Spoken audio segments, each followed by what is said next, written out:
қолын кесе салу, таспен ұрып өлтіре салу, атып тастау, бауыздап тастау. Бұл істеріміз әке-шешемнің кінәсі жоқ та. Халықаралық террористік ұйымдар киберкеңістікті жаулап алу үшін күш салуда. Маған WhatsApp-пен, сол Сириядан неге шықты, связға шықты. Өзіміз жағдайын бәрін өзіміз нетеміз, қол қыламыз. Арандатушылар виртуалды әлемде зорлық-зомбылықтарын насихаттайтын виртуалды әскер жасақтап, қанды қазаптарына қаржы жинайды. Адам деген адасқан кезде оның көзі соқырлатты. Ол кезде менің сезімім басқаша болды, шын айтайын. Басын ретті басқасын, артынан оны түсініп.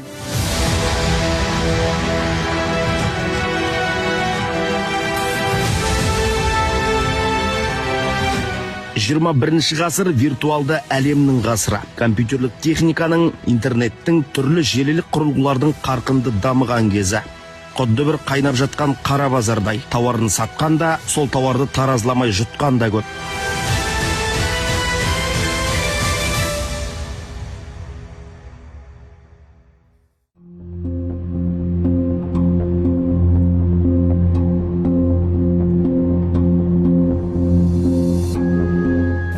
Сол 2017 жылы, 2016-17 жылы үйленіп бастадым да.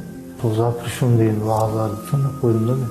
Соларды бірінші мысалы енді үйреніп жатқанда ислам Кореяға жұмысқа барғанда сол жерде де жұмыс істеп жүріп уағыздар естіп кішкене шатасып қалдым. Абдуллах Бухари деген сондай нелерді уағыздарын тыңдадым. Содан кейін интернетте сол видео әртүрлі видеолар көріп, страницамда қалып кетті. Сол Кореяда жүргенде сол кішкене көмектесейін деп Турцияға бардым. 2017 болса, 17 ма, есімде жоқ. Турциядан Сирияға өтіп кеттім, өзімді түсінбей қалдым. Өте қиын бұл мәселе, әке-шешем жайлы айту.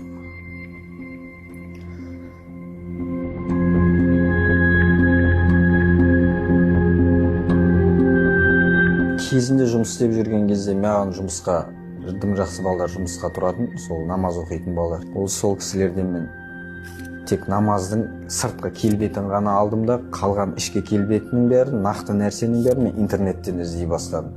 Осы жерден айтуыма болады, менің ең үлкен бір қателігім болды. Мен мешітке де барып, имамға да жолықпадым. Не болмаса жаңағы жігіттерді іздеп, олардан мен сұхбаттаспадым. Алдым да өзімнің жаңағы көзқарасымен интернетті ақтара бастадым. Әрине интернетті ашқан кезде мені шатастырды. Мен басқа салафизм деп жатады ғой, сол нәрселерге бірден ұрындым. 2014-тің аяғына таман жаңағы Абу Бакр ма, соның жаңағы призывы шықты ғой. Мұсылмандар, мынаяқта халифат ашылды, мұсылман мемлекет ашылды, осы жаққа бәрін бала шағаларымен келіңдер, безопасность бәрін береміз, осы жаққа келіп, сендер соғысуларың керек деп. Сол видеоны бізге көрсетіп, насихаттап, соған біз түсіп қалдық.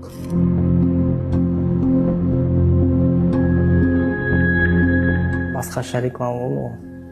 Как бы бейбіт, жақсы, мынау, бәрі күшті болады. Назаратолла, Ринат, осылар, енді басынан осылар. Ринаттан сол екі, а так былай көбісін былай алып, қала қарап, надар болды, бұл Россиянікі болмай, солда да болды. Ақсырға айтарым, жаңағы более быть бдительным да, интернет роликтерге өте абай болсын. Себебі басында қызу қанмен неттік қой, бардық қой яқа. Қазақша айтқанда құл сияқты да, то есть, как просто использовали, да, просто людей. Сендер мені жауынгерсіңдер, сендер мені соғыс үшін келіңдер, соғысасыңдар, соғыспасаңдар болды, көп өтіріп сенбесіңдер. Сендер бізге келемейсіңдер, да, то есть, как ты приехал туда, келдің ба, и саған уже қайтатын жол жоқ уже артқа қарай.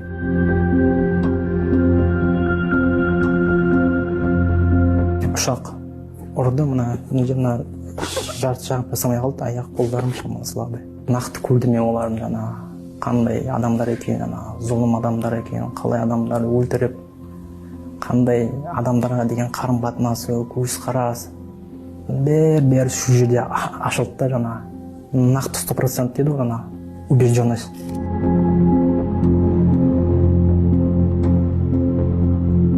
Менде білім болған жоқ ондай. Әділдік болады деп ойладым. Яғни по отношению жаңағыдай нелерге, инвалидтерге тегін продукт әкеледі. Квартира аяқ астынан күтпеген жерден квартира болып деп, жаңағыдай ақша болып деп, жаңағыдай. Оказывается, ол бәрі жай алданыш екен. Алданыш жаңағыдай. Еще ол біреудің үйі ол бұрын болған. Мысалы тұрған. Ол кезде мен түсінбеймін ол нәрселердің бәрін. Кейін мен, оказывается, уақыт өте келе уже түсіндім. Мен мұсылманмын деп айтып тұрып, бірақ мұсылман деп бір-бірін өлтіріп атты, мысалы. Қандарын төгіп өтті. Такфиризммен ауырып тұр ғой, то есть бұл жерде. Осы такфир мәселесімен, яғни үнемі ойында жаңағыдай бір-бірін аңду, то есть мынау бір нәрсе істеп қойса, болды, бұл уже грешник, немесе бұл кәфір деп сондай немен бұны өлтіру, бұны немесе жаңағыдай имуществосын отобрать ету деген сияқты. Цепной жаңағыдай такфиризм деп кете береді уже. То есть цепной деген ол бір ауру сияқты да адамға жұғатын жаңағыдай, мысалы. Бір адамнан екінші адамға жұқса, ол жаңағыдай нете береді. Бүкіл қоғамды да кәфірге шығара береді. Жаңағыдай полностью. Оның артында уже оның қанын, оның жаңағыдай несін, имуществосы дейді, жаңағыдай нелерін бәрін өзіне дозволять ете береді уже. Сыртқы күштер бірлікті бүлдіретін контенттен қаржыны аямайды. Материалдарында жанкештілерді шахид деп дәріптейді. Және олар дін дұшпандарымен соғысып жүрген батыр ретінде суреттеледі. Бұл образға көп жағдайда көше бандитизм рухында тәрбиеленгендер мен өмірде орнын таппаған ынжықтар тез ереді.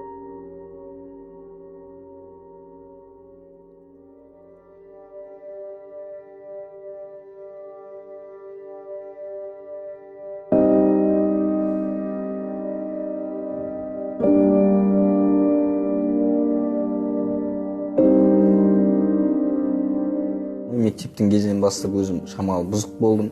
Бірінші қару ұстау шындық керек, өзім қолыма бір қылыш ұстаған секілді, бір жаңағы қайта бір мақтаныш тұтқан секілді болдым ол кезде.